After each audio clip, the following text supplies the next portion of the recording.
Makin kesini makin banyak anak muda yang nggak mampu beli rumah karena di saat yang sama harga rumah tuh makin lama ya makin mahal dibandingin kenaikan pendapatan kita. Tapi ya pertanyaan yang menarik nih, kalau nantinya kondisi ini terus berlanjut dan nggak ada lagi yang mampu atau mau beli rumah, kira-kira menurut lo harganya akan terus naik atau nggak? Yuk kita bahas.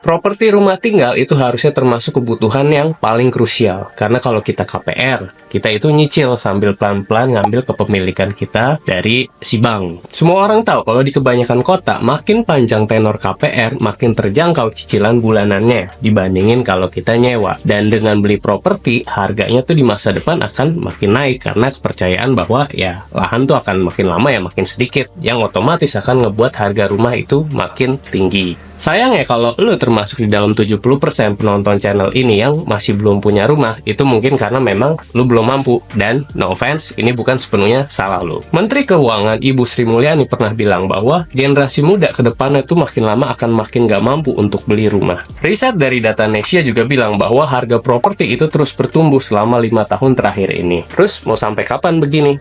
Kalau nantinya nggak ada orang lagi yang mampu untuk beli rumah, logikanya ya harganya bakalan stay dong, atau bahkan turun dong. Bener nggak?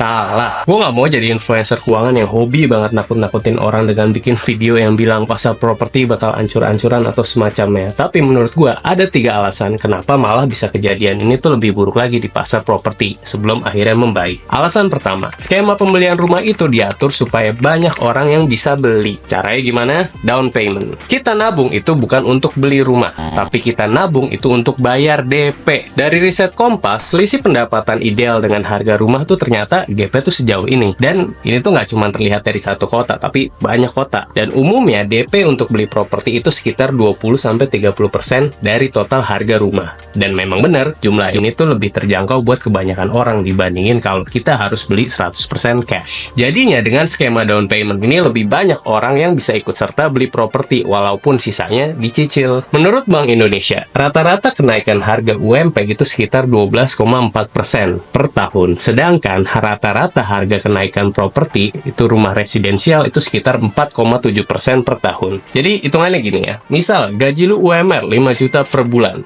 harga rumah 2024 kita ambil yang 300 juta. DP 20% sama dengan tuh 60 juta. Sehingga sisa pokoknya itu 240 juta. Let's say setelah dikurangin pajak dan hidup hemat, lu gila-gilaan bisa saving sampai 50% buat nabung DP 2,5 juta per bulan. Dan kalau ngikutin inflasi UMP 12% tadi versus harga rumah 4,7% per tahun, maka down payment yang bisa lu kumpulin nih bakalan bisa tercapai dalam waktu kurang lebih 2 tahun. Setelah lu berhasil bayar DP, selanjutnya lu harus bayar 80% jumlah cicilan pokok plus bunga bank yang harus lu bayar selama puluhan tahun itu. Ya emang sih kita bisa jadi lebih cepat gitu untuk beli rumah ya. Belum lagi kalau ada program-program DP yang bisa sampai 1% gitu atau bahkan 0%. Tapi kalau bunga bank yang harus kita bayar selama puluhan tahun nantinya nih, kita jumlah totalnya tuh bisa kurang lebih tuh sampai 2-3 kali lipat atau 600 juta dari harga rumahnya yang awalnya cuma 300 juta. Sehingga total bayar kita itu 900 juta. Makin kecil DP-nya ya makin gede jumlah bunga yang harus kita bayar di depan nanti. Alasan kedua, kenapa harga rumah bisa tetap naik meskipun nggak ada yang mampu beli adalah karena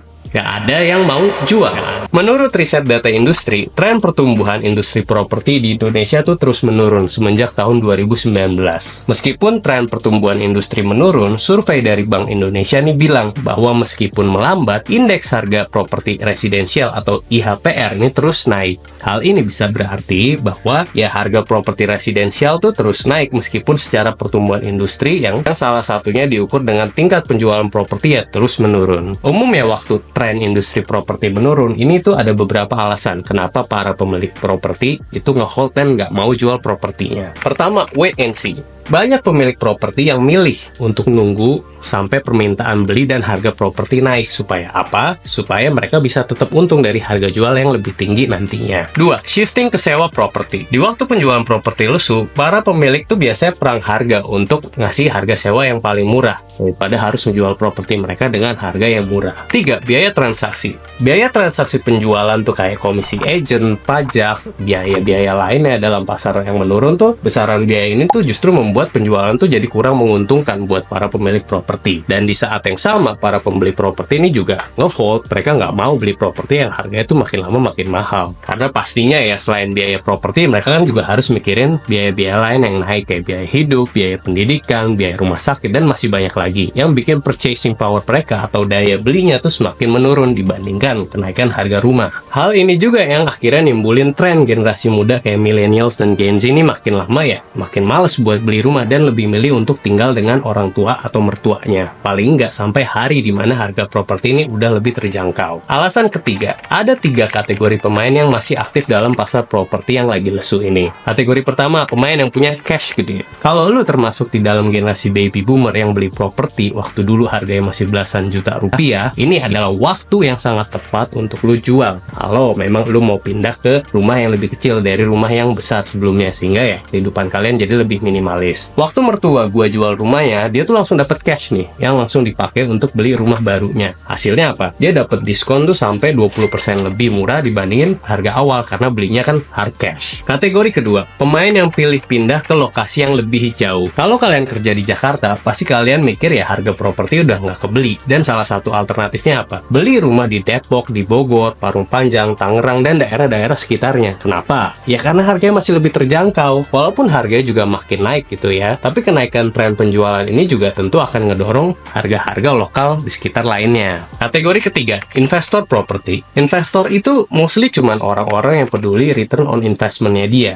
Dia beli harga berapa, terus dia jual lebih tinggi supaya dapat untung. Dan banyak investor yang akhirnya tuh ngambil pinjaman untuk beli properti di mana bunganya ya dia harus bayarin nih dari harga sewa rumahnya. Kalau bunganya tinggi dari bank naik gitu ya, berarti harga sewanya mereka juga harus ikutan naik supaya bisa nutupin biayanya tuh atau cost of money-nya. Parahnya lagi ya, di Indonesia tuh masih kental banget sama yang namanya tuh ajaran spekulasi. Contohnya apa? Minjem duit ke bank untuk beli properti dengan tenor 30 tahun. Tapi mindsetnya tuh dari awal bukan untuk invest jangka panjang, tapi mindsetnya dari awal untuk dijual cepat ketika harganya lagi naik. Mindsetnya tuh bukan mindset investor, tapi ya sebagai spekulator. Kalau di bank dan financing gitu ya, side streaming kayak gini tuh bisa nimbulin dampak-dampak negatif karena penggunaan dana pinjaman yang nggak sesuai dengan perjanjian di awal. Sekarang nih juga lagi banyak banget munculnya tuh creative financing atau jenis-jenis pembiayaan kreatif di mana pasar properti itu nyari pendanaan lewat instrumen yang namanya REIT atau Real Estate Investment Trust. Singkatnya, kalau zaman dulu kita beli tanah dan rumah itu harus punya uang gede, di zaman sekarang tuh dengan pakai instrumen ini kita jadi bisa beli properti dengan porsi yang sangat kecil. Let's say ya kita bisa mulai dari cuman beli harga tuh 100.000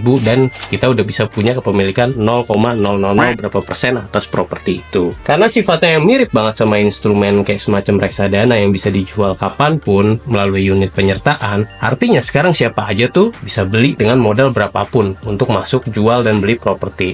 Sehingga hal ini tuh ngebuat harga properti terus naik karena dampaknya tuh terhadap kegiatan spekulasi dari instrumen REIT ini. Well, menurut gue tren kayak gini tuh nggak bisa berlangsung selamanya, karena kalau yang namanya harga properti terus naik tapi secara penjualannya turun, kita tuh bisa belajar dari Amerika dan China. Ini tuh mungkin bisa berarti adanya bubble di pasar properti Indonesia. Ya, moga-moga aja prediksi gue salah ya. Gue juga agak kaget sih, karena masih jarang banget di YouTube atau di channel-channel lain yang bahas tentang fakta-fakta properti ini di Indonesia. Salah atau benar, kita tetap harus hati-hati, karena yang namanya bubble-bubble begini kalau pecah ya, harga properti itu akan dipaksa menyesuaikan ke harga sebenarnya. Sehingga pemilik-pemilik properti ini yang tadinya aman-aman aja jadi panik, terus jadi micu kepanikan di antara para investor atau pemilik properti lainnya yang bisa menyebabkan ekonomi crash. Faktanya memang industri properti itu juga jadi salah satu kunci sukses Indonesia untuk bisa nyelesain masalah kesenjangan ekonomi.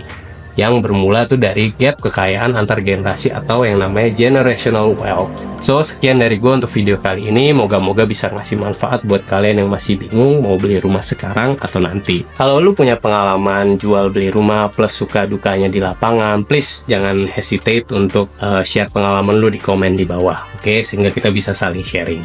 So, thank you for watching. I'll see you in the next videos. Bye-bye.